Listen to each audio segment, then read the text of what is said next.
And responsibly. I commend this bill to the House. The question is that the bill be now read a second time, and I call the Shadow Minister, Andrew Rosindell. Thank you, Madam Deputy Speaker. And may I begin by thanking the Minister for her explanation of this bill. It is a very important piece of legislation, and I thank her for acknowledging that this started under the previous government.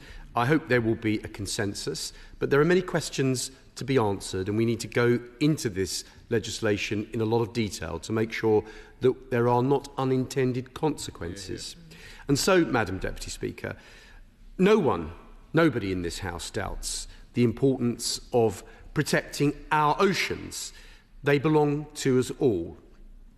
The high seas belong to every nation on this planet, and the United Kingdom, as a proud seafaring nation and a world leader in natural sciences, with no less than 16 overseas territories, spanning, for now at least, all 5 of the world's major oceans, has always led the world in safeguarding them. The protection of our oceans is one of the defining challenges of our age. 2/3 of the world's oceans lie beyond the jurisdiction of any single nation, and those waters are home to a vast array of life that sustain the planet's ecosystems. Madam Deputy Speaker, Britain depends on the seas for our trade. It has been a moat for our national security, and it has been our bridge to the wider world. We therefore have not only a moral duty to protect them, but also a strategic one. One of the core values of the small c conservatism that I believe in, as the name suggests, is to conserve things that truly matter.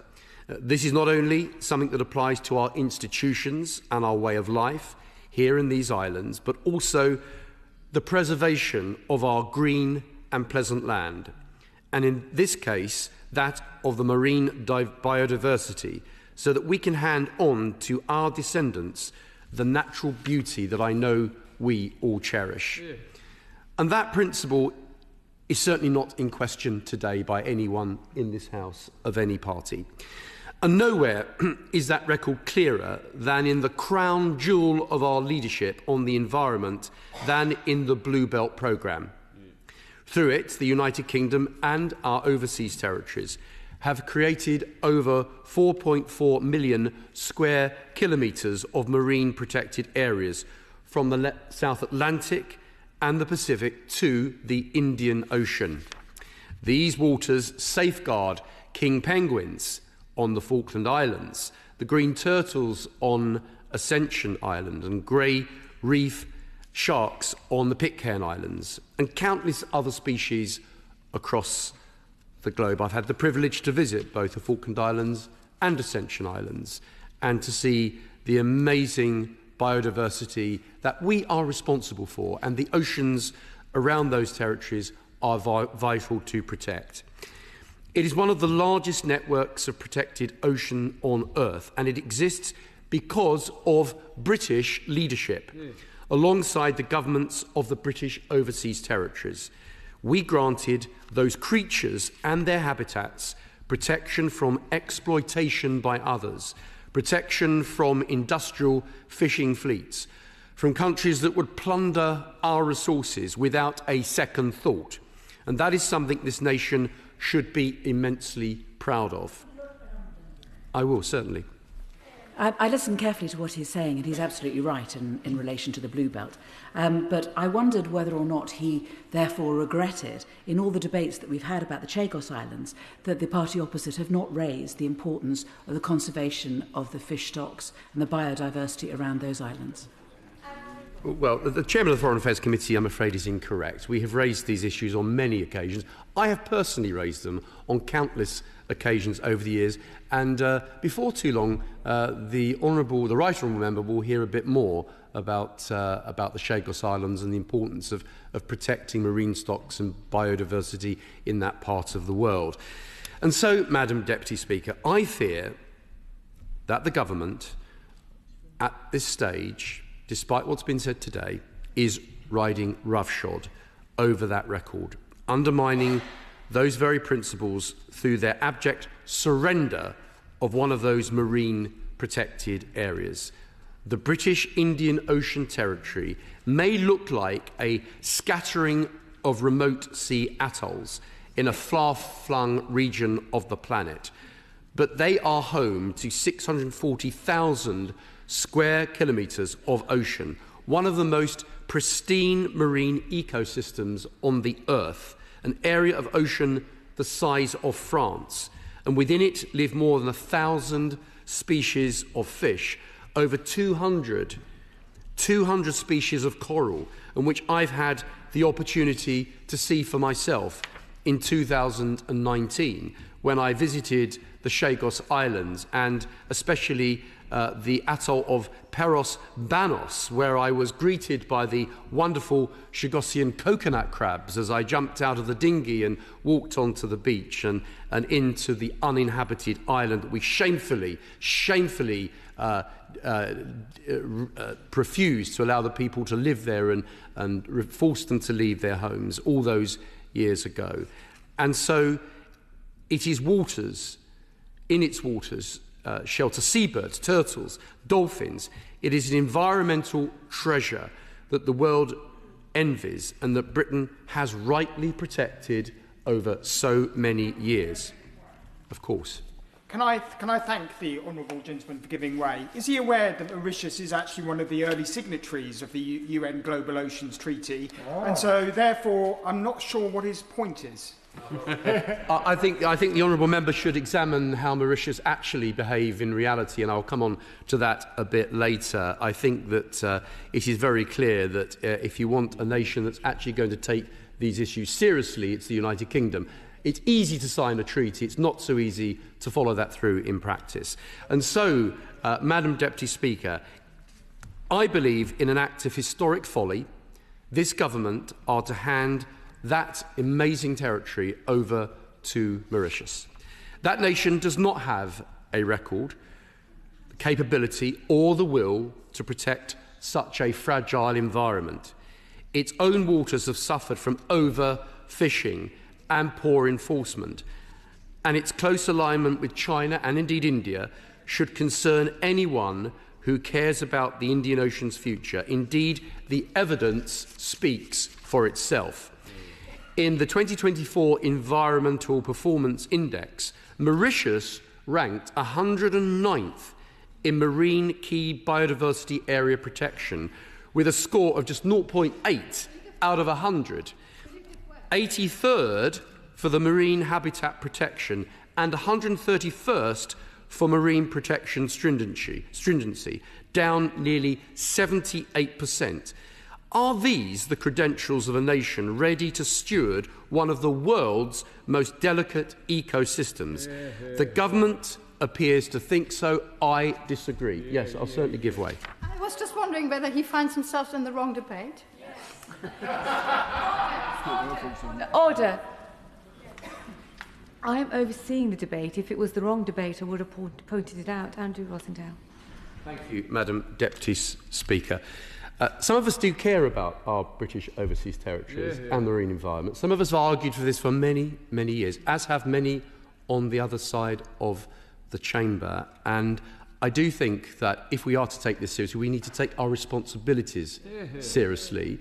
And otherwise, it is future generations, not just in this country, but across the world, who will look back at this debate and think, actually, in what we're doing today, and actually think, what on earth were they doing, giving away such a vital part of the planet that we are responsible for. So, if I may continue.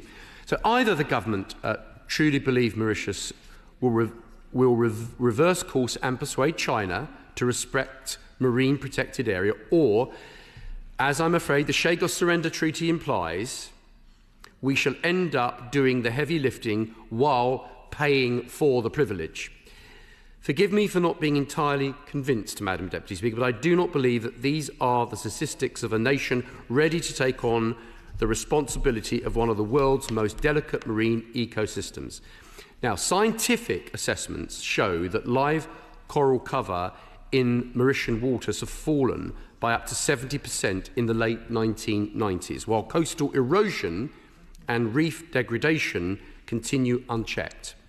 A United Nations review in 2022 found that environmental laws on paper enforcement is inconsistent, community involvement is limited, and responses to emerging threats such as ocean acidification remain inadequate. And unbelievably, seabirds, seagrass beds, vital carbon storage, which is vital for carbon storage, and marine biodiversity are still cleared to make way for tourism development. So, Madam Deputy Speaker, is it really the Environmental Guardian that ministers entrust with 640,000 square kilometres of some of the most pristine ocean on Earth? It beggars belief. And we need to look around the world to see what happens when Chinese fishing interests move in. In Ecuador, thousands of octopuses and sharks have been left dead on the shore because of illegal fishing by Chinese vessels.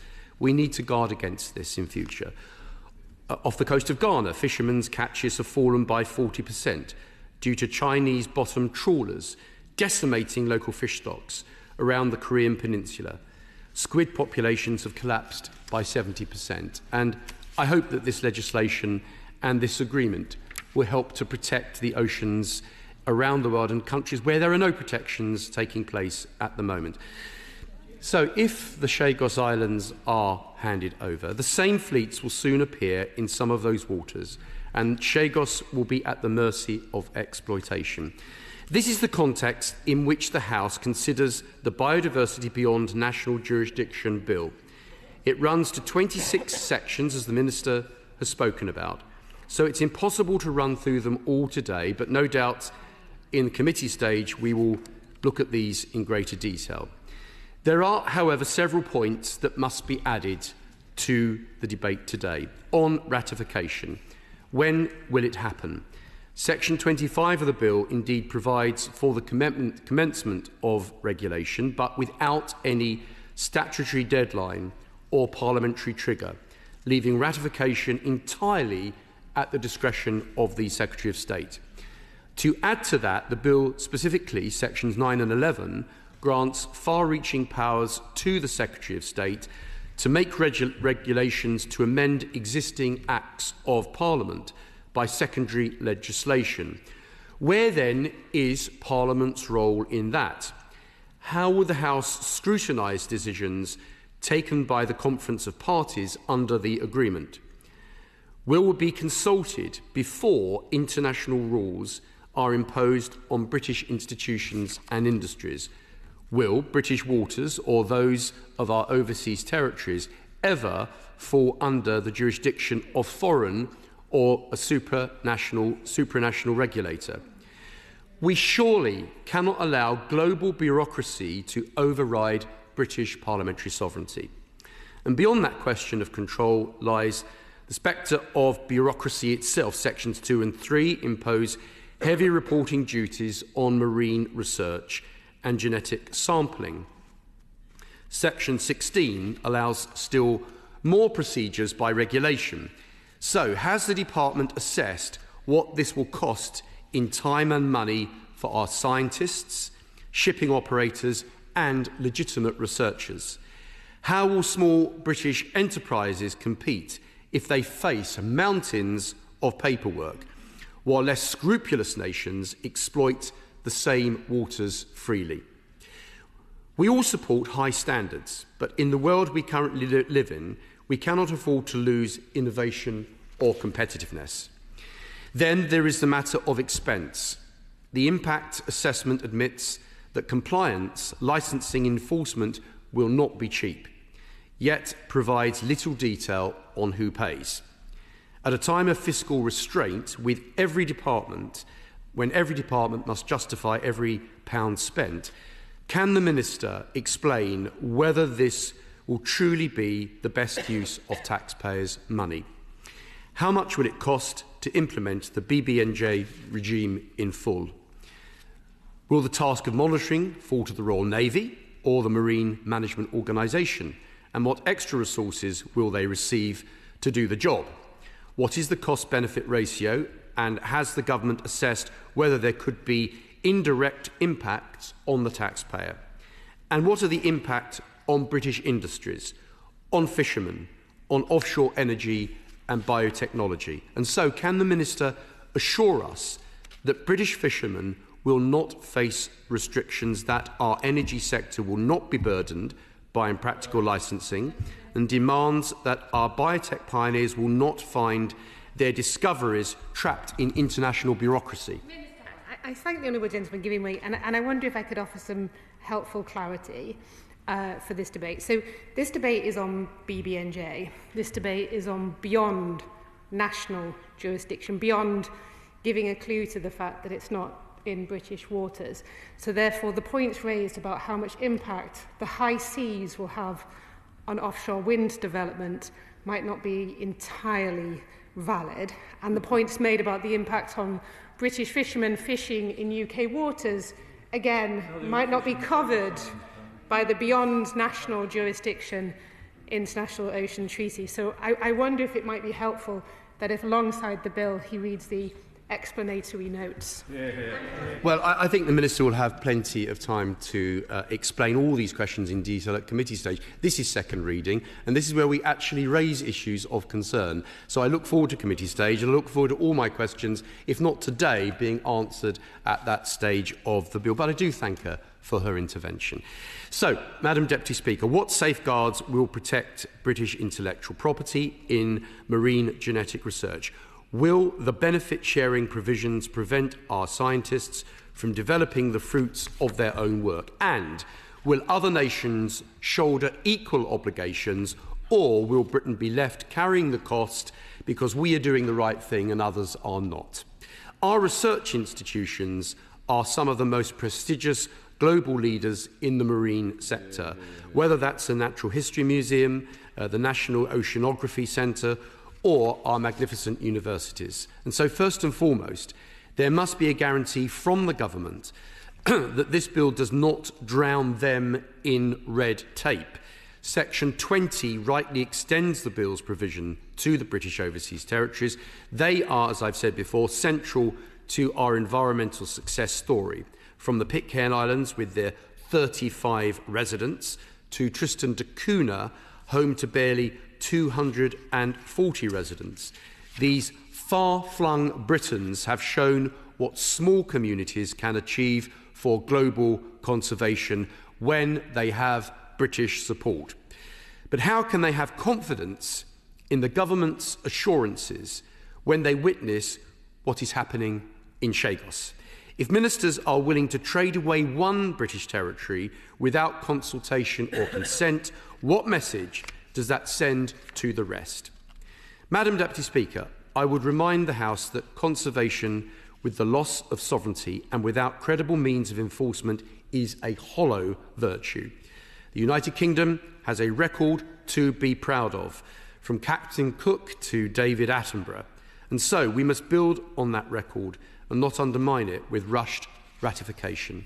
If ministers will answer the questions that I have laid out, if they will commit in statute to parliamentary oversight, a full-costed implementation plan, explicit safeguards to British science and intellectual property, and legally enforceable protections for the British overseas territories, then many on these benches will consider how to support measures that genuinely conserve our seas. If they will not, then I and others... Yes. Rosindell, can I just check you're nearing your conclusion? Marvellous, Mr. Rosindell. Thank you. I was literally about to get there, Madam Deputy Speaker. So if they will not, I and others will oppose any step that weakens Britain's hand. I end, Madam Deputy Speaker, where I began. Our principles on this side of the House, as Conservatives, is that we want to conserve and keep safe, to steward and defend what we are responsible for. We must be true to that principle. We must continue to act as custodians of the seas in a way that respects our sovereignty, honours our obligations to our descendants and protects the livelihoods and ecosystems that depends on the United Kingdom.